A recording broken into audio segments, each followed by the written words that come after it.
Okay, so tuloy natin yung 100 solved problems in DE, no? So ito, problem 5 na.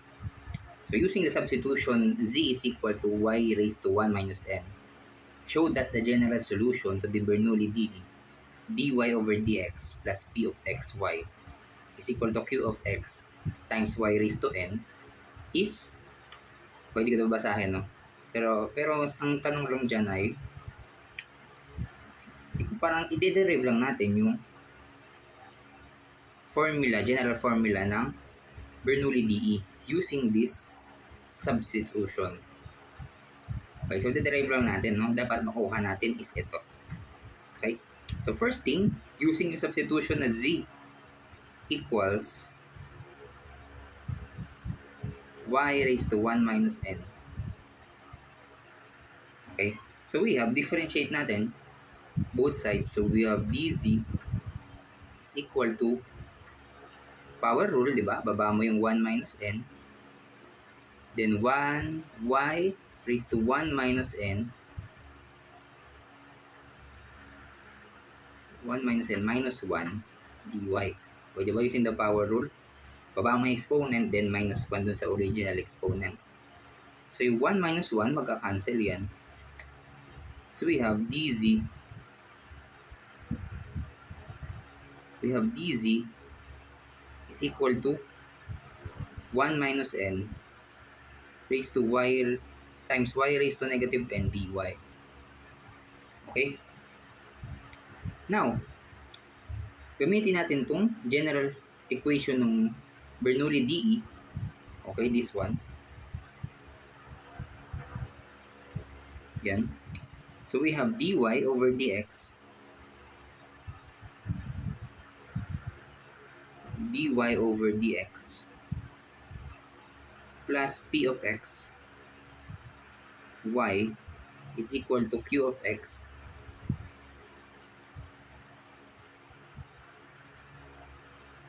times y raised to n. Okay? So another thing pala, yung n dito ay n is not equal to 1. Okay? Kasi kung equal yan sa 1, di ba, yung n dyan, dy raised to 1 or simply y, pwede mo sila pag-combine ng p of x, di ba? So pwede siyang maging variable separable o kaya linear DE. Okay, kaya yung n natin dyan is not equal to 1. Okay? Now, ang first thing, para ma-simplify natin to, ay i-multiply natin both sides by y raised to negative n. Okay, ito bakit, no? Para matanggal yung y raised to negative n, ay y raised to n sa right side. Okay? So we have dy times y raised to negative n dx plus p of x times y, di ba, raised to 1 to, minus n, di ba, using the laws of exponent. Di ba, y times y raised to negative n, add mo lang yung exponent niya, kaya naging 1 minus n. Equal siya sa q of x. Okay, cancel out na yung y raised to n. Na-notice, saan ba equal tong dy raised times y raised to negative n natin?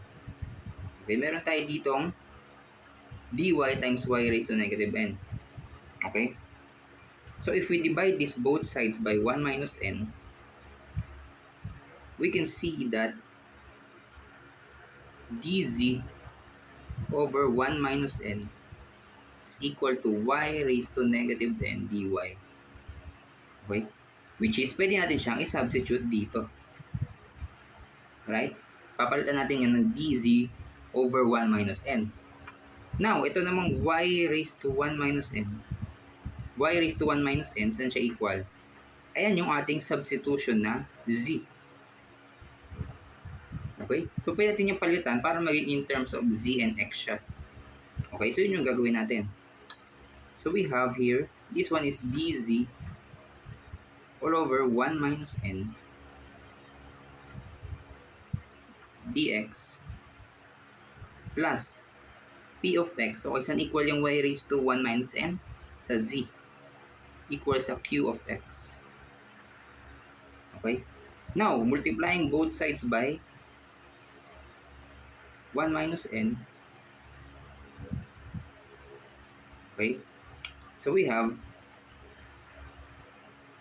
dz over dx plus 1 minus n p of xz is equal to 1 minus n 1 minus n q of x. Okay? Napapansin mo, linear na siya in terms of x. Okay? Linear DE na siya, right? Kasi wala na tayong, yung right side natin ay function of x alone na lang siya. Okay? Wala nang ibang variable. But this one is our linear DE na. Now, paano ba tayo mag-solve ng linear DE? If we recall, kukunin mo natin yung integrating factor, okay, which is equal siya sa e raised to integral ng p of x natin. Pero since in this case, yung p of x natin, multiply natin ng 1 minus n. Therefore, yung magiging if natin dito, yung integrating factor ay, instead of p of x lang, magiging 1 minus x times p of x dx. Okay? Yan ay ating magiging integrating factor. Now, paano yung magiging general solution natin? Okay? So, we have, now, general solution ng ating linear D, z times yung integrating factor natin na I, let mo natin siya as I, is equal to yung integrating factor natin na I times q of x. Okay? dx plus c. Okay? Now, yung z natin, saan ba equal yan? Babalik tayo. Equal siya sa y raised to 1 minus n. So, papalitan na lang natin yung z ng y raised to 1 minus n times integrating factor is equal to, yung 1 minus n dito, constant to. So, pwede mo siyang ilabas. So, 1 minus n integral ng I times q of x dx plus c. Okay? Yan na yung ating pinaka-derived formula. Now, kung titignan natin, okay? Ito yung ating pinapa-prove, right? Pinapa-prove sa atin. Okay? Which is kaparehas na siya nung titignan natin, na-derive natin. Okay? Oops.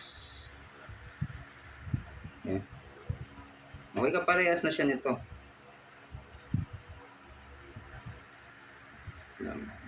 Zoom natin. Nagkaparehas na siya nito, no? Right? So, na-derive na natin yung pinaka general equation or general solution ng Bernoulli DE natin. Okay? Parehas na siya, no? Now, only difference, kung i-compare natin siya sa linear DE, okay? Yung pinaka-difference lang. Okay? Kasi ito sa Bernoulli yan, yung linear naman, okay, that is y I is equal to integral ng I q of x dx plus c. Okay? So, ang only difference lang is meron tayong 1 minus n sa Bernoulli. Okay, yung y natin naka-raise sa 1 minus n. Then, may 1 minus n tayo dito sa right side. Then, yung integrating factor natin na I ay may 1 minus n din. Okay, which is ito. Okay? So, kung alam mo yung general equation ng linear DE, okay? Alam mo na rin yung sa Bernoulli, okay? Just multiply. Basta ang tumatandaan mo lang doon, pag Bernoulli na, alam mo yung linear. Sa Bernoulli, may 1 minus n ka na madadagdag. Okay, so ganun na siya, no? So, na-derive na natin yung pinaka-general equation, pinaka-general solution sa pag-solve ng Bernoulli DE. So, sa mga susunod, mag-solve naman tayo, no?